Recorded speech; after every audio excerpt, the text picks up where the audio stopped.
Bom dia! Estou aqui para o nosso devocional de hoje, então, né? Hoje é domingo e nós estamos aqui mais uma vez para ouvirmos a palavra de Deus.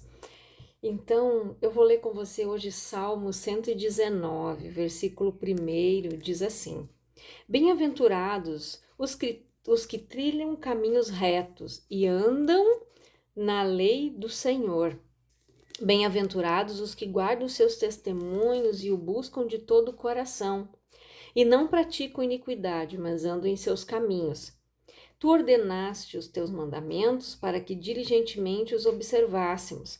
Tomara que os meus caminhos sejam dirigidos de maneira a poder eu observar os teus estatutos. Então não ficaria confundido, atentando eu para todos os teus mandamentos. Louvar-te-ei com retidão de coração, quando tiver aprendido os teus justos juízos. Observarei os teus estatutos, não me desampares totalmente. Como purificará o jovem o seu caminho?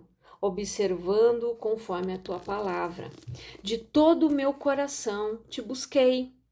Não me deixes desviar dos teus mandamentos. Escondi a tua palavra no meu coração, para eu não pecar contra ti. Bendito és tu, ó Senhor, ensina-me os teus estatutos. Com os meus lábios declarei os juízos da tua boca. Folgo mais com o caminho dos teus testemunhos do que com todas as riquezas. Em teus preceitos meditarei e olharei para os teus caminhos.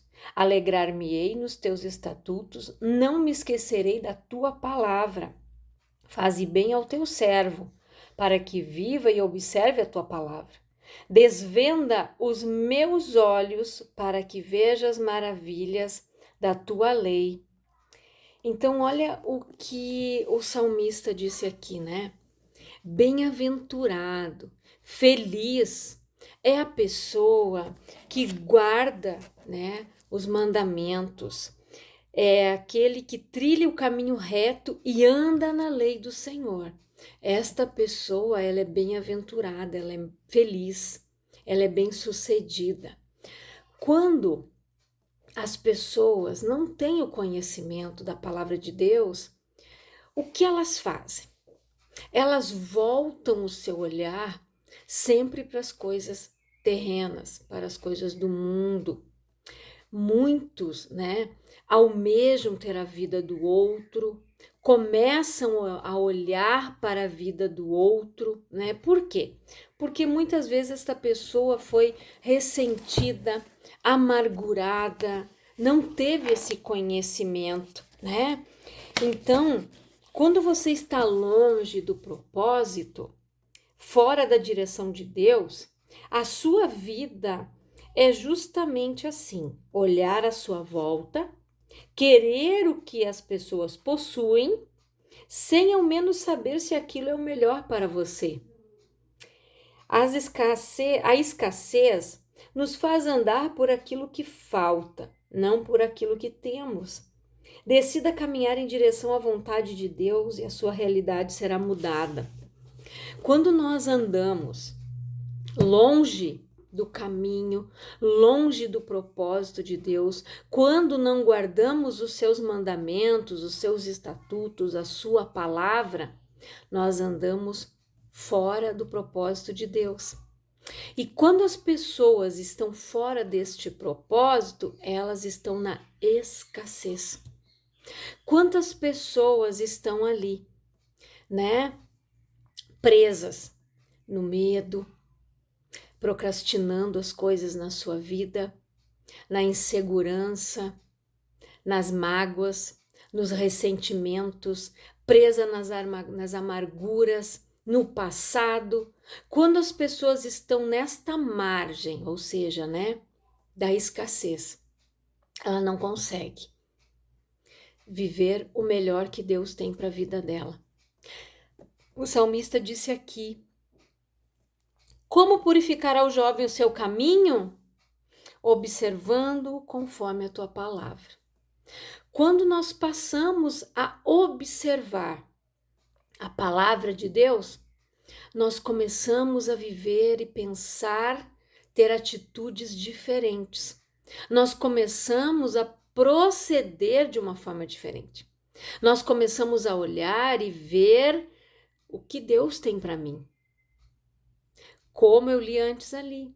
Será que aquilo que eu quero é o que Deus quer para mim? Às vezes a pessoa começa, quando ela está na escassez, ela olha para a vida do outro e quer as coisas que o outro tem. Mas ela não sabe se aquilo vai ser bom para ela.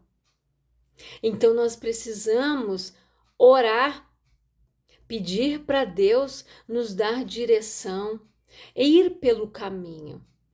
Olhar, guardar a sua palavra, andar sobre o cuidado e sobre a direção de Deus. É assim que nós devemos andar. A palavra diz que, todavia, o meu justo vive pela fé. Se ele recuar, a minha alma não tem prazer nele. Então, é um estatuto. Andar pela fé. Não recuar. Não retroceder. Nós precisamos sair da zona de conforto. Como eu já falei no devocional anterior, quantas pessoas começam algo e não terminam? Não encerram os ciclos da sua vida. Nem um livro a pessoa consegue ler. Ela começa a ler e para na metade, às vezes até menos da metade. Ela nunca termina de ler aquele livro. Por quê? Porque ela não sai do lugar. Aí é algo muito perigoso, porque ela fica vulnerável. O mal começa a colocar os dardinhos inflamados na mente da pessoa, começa a despertar nela desejos, cobiça por aquilo que é do outro. Sendo que a palavra fala que nós não devemos cobiçar as coisas do outro, a esposa do outro, o esposo da outra, e assim vai. Nós não devemos ser tomados por esses sentimentos de cobiça. Só que quando nós não observamos e não guardamos, não retemos estes estatutos e estes mandamentos, nós ficamos vulneráveis, abrimos a brecha. Quando a palavra diz não deis lugar ao diabo, e a pessoa dá quando ela não observa a palavra, quando ela não retém, quando ela não anda no caminho certo. O salmista disse, de todo o meu coração te busquei. Não me deixes desviar dos teus mandamentos. Escondi a tua palavra no meu coração para eu não pecar contra ti. Por quê? Porque ele disse ali depois, no versículo 13, com os meus lábios declarei todos os juízos da tua boca. A boca fala do que está cheio o nosso coração. Se o nosso coração estiver cheio da palavra de Deus, o que vai sair? Coisas boas, frutos, palavras de bênção, palavras que vão abençoar, que vão edificar, positivas, aquela pessoa para frente, que não fica olhando para as coisas com os olhos naturais, ela não fica focando no problema, mas ela olha para aquele problema e diz, o meu Deus é muito maior do que você. E eu vou vencer. Eu vou enfrentar esta situação porque Deus é comigo. Quando nós retemos a palavra, nós procedemos assim. Nós andamos assim. Nós guardamos a palavra para não pecarmos contra o Senhor com os nossos lábios. Quando você murmura, quando você reclama, quando você espragueja, quando você amaldiçoa, o que você está fazendo? Buscando maldição para a sua vida mesmo. Porque com a tua boca você abençoa e é abençoado, ou você amaldiçoa e é amaldiçoado, porque nós podemos escolher o que nós vamos plantar, gente, mas o que colher não. Se eu amaldiçoei, eu não vou ser abençoada. Se eu amaldiçoei, eu vou colher a maldição. Agora, se eu abençoei, eu vou colher bênção. Eu vou ser abençoada, eu vou ser bem-aventurada. Eu vou ser próspera em tudo aquilo que eu fizer. Tudo aquilo que eu fizer eu vou prosperar. Tudo aquilo que eu fizer eu vou ir bem. Por mais que hoje, se nós formos olhar a situação como está, com os olhos naturais, o povo todo vai começar a murmurar e reclamar. Se você for olhar para a nossa agricultura hoje, né, o tempo está muito instável, muita chuva em algum lugar, pouca em outro lugar, né? Os agricultores ali estão sofrendo nas suas plantações, com as suas colheitas. Só que nós não podemos ficar olhando com os olhos naturais. Nós devemos orar, abençoar, pedir para Deus dar uma boa colheita, para que Deus nos guarde, para que não nos falte o mantimento. A palavra diz que nós não devemos andar ociosos por nada. Que as aves do céu não semeiam, mas o Senhor as alimenta. As aves não plantam, mas elas comem. Elas comem, porque Deus dá para elas. Por isso que Jesus disse, não se turbe o vosso coração. Né? Então, assim, ó, quando as pessoas estão vivendo numa ansiedade, numa angústia, numa preocupação total, ela está ocupando a mente dela, ela está saindo do foco que é a palavra.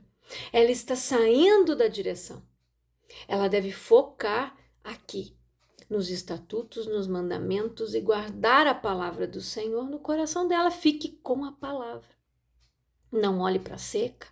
Não olhe para a chuva, não fique olhando para as situações climáticas ou para as situações que estão na tua vida com olhos naturais. Olhe para o problema, olhe para a situação que se levantou com os olhos da fé, crendo e declarando, eu posso todas as coisas naquele que me fortalece. Esse problema veio para mim aprender algo com ele, e para que eu cresça com ele, para que eu não erre lá na frente.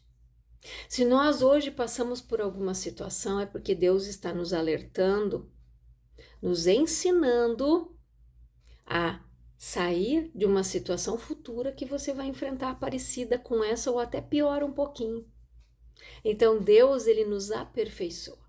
Deus, ele nos ajuda.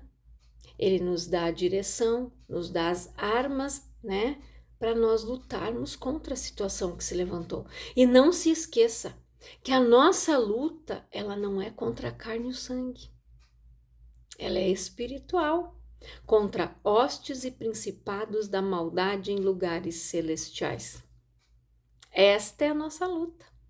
Então nós devemos nos posicionar como homens e mulheres de Deus, declarando a palavra. É assim que nós vamos vencer. E não esmorecer, não murmurar, não retroceder. Então pare de procrastinar as coisas, para de se vitimizar. A culpa é do fulano, a culpa é da ciclana. Não, eu tô assim por causa disso. Não. Saia desta situação porque você está escolhendo ficar nela. Saia da zona de conforto e vá atrás dos teus sonhos, dos teus objetivos, viva o teu propósito, o teu chamado, aquilo que Deus tem para você. Pare de ser vítima, pare de culpar os outros e se posicione. Tome uma posição e você vai ver o que Deus vai fazer na tua vida. Quando Deus disse para o Josué, levanta-te, tem bom ânimo, porque eu sou contigo. O Moisés tinha morrido. Moisés foi um grande líder, né? Era amigo, o Josué servia ele. Ele perdeu uma pessoa próxima, uma pessoa que ele amava. Ele estava sofrendo com a dor da perda do Moisés, como todo o povo de Israel, né? Mas Deus, tudo tem um momento e tudo tem que ter um fim. Todo o povo passou por aquele momento de luto, mas Deus disse para ele, agora chega. Meu servo Moisés é morto. Agora levanta-te, tem bom ânimo, porque eu sou contigo e você vai fazer esse povo passar o Jordão, Josué. Mas antes medita no livro da lei todos os dias e não se aparte da tua boca as palavras dele. Foi isso que Deus disse para Josué. Deus disse para ele 3 vezes: "Tão somente esforça-te, tem bom ânimo, porque eu sou contigo." Nós precisamos ter o bom ânimo e saber que Deus é conosco. Se eles continuassem chorando a morte do Moisés, ia ficar até hoje. Então, tudo são fases da nossa vida. Fases do luto, de chorar pela perda. É como diz na palavra, é tempo para tudo. Tempo de chorar, tempo de sorrir, tempo de plantar, tempo de colher. Tudo tem o seu tempo. Então, nós devemos encerrar ciclos, fases da nossa vida e passar para uma outra etapa. Então, pare de se vitimizar e de ficar procrastinando as coisas na tua vida. Deus disse: "Deus, Josué, agora chega. Te levanta daí, vamos lá, a vida continua." E é assim, gente. A vida continua. Não adianta nós nos deixarmos ficar presos ali por um espírito de tristeza, por uma depressão, por um desânimo, porque é isso que o mal quer, que você fique preso nisso, para poder ir te abatendo todos os dias. Quantas pessoas são levadas a cometer suicídio por quê? Porque não tem força para sair daquela situação de tristeza em que está. E o mal vai agindo, vai agindo, vai agindo, vai colocando pensamentos que são os dardos inflamados do maligno na mente da pessoa. E quando vê, ela acaba tirando a própria vida. Mas nós precisamos cuidar delas. Se você vê que tem alguém assim perto de você, se aproxime dela. Comece a dar uma palavra. Comece a ajudar ela.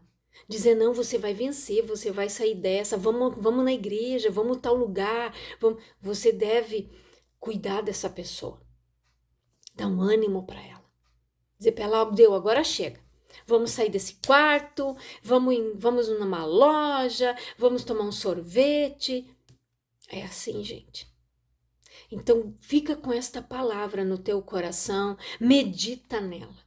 Faça como o salmista: escondi a tua palavra no meu coração, para eu não pecar contra ti. Quero orar com você, Pai, em nome de Jesus. Eu oro por todas estas pessoas, Pai querido, que estão presas em alguma situação.